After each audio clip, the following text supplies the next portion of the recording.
Masasabing bukod sa mura ayon kay Antoinette at Wamos, ganito rin talaga kagaling si Doc Yapi pagdating sa pagpapaganda ng itsura at katawan ng kliyente.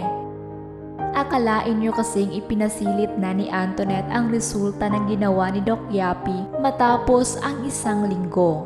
Batid naman ng lahat ang pinagawa ni Antoinette na ilong kay Doc Yapi. Ito ay dahil sa disgrasyang natamo niya sa ilong na kinakailangan ipaayos. Marami pang naging basher si Antoinette dahil maganda naman daw siya at hindi niya kailangan pang magparitoke. Ngunit hindi umano sa pagpapaganda lang ang rason ni Antoinette kundi para umayos ang nadisgrasya niyang buto sa ilong. Kamakailan lang din namang pa-Brazilian butt lift si Antoinette kay Doc Yapi. Naging usap-usapan din ang pagbebenta ng ari-arian ni na Antoinette at Wamos. Ngunit nilinaw nila na hindi para sa pagpaparitoke kung bakit nila binebenta ang naipundar nila. Ngayon ay pinakita ni Antoinette ang 1 week post-operation niya sa kanyang katawan.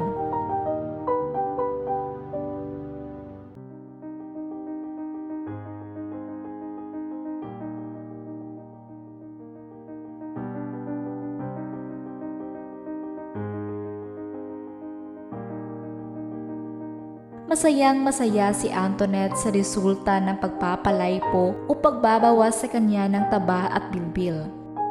Maging ang braso ni Antoinette ay naging slim na dahil kay Doc Yapi. Mapapansin na ang korte ng katawan ngayon ng partner ni Wamos. Dahil noon ay aminado siyang tumaba talaga siya at walang korte ang katawan.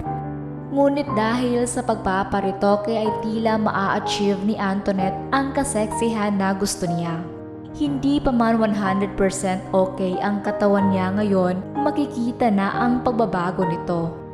Nilinaw naman ni Doc na hindi kailangan ni Antoinette na mag-diet.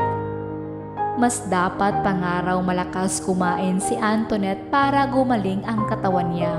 6 weeks pa rin daw makakahiga si Antoinette ng maayos. Gayunpaman marami ang nagsasabi na kaya nga raw binebenta na ni Antoinette at Wamos. Ang iba nilang ari-arian ay para sa pagpaparitoke. Ngunit nilinaw ng dalawa na hindi kamahalan ang pagpapagawa kay Doc para dito ilaan ang mabebenta.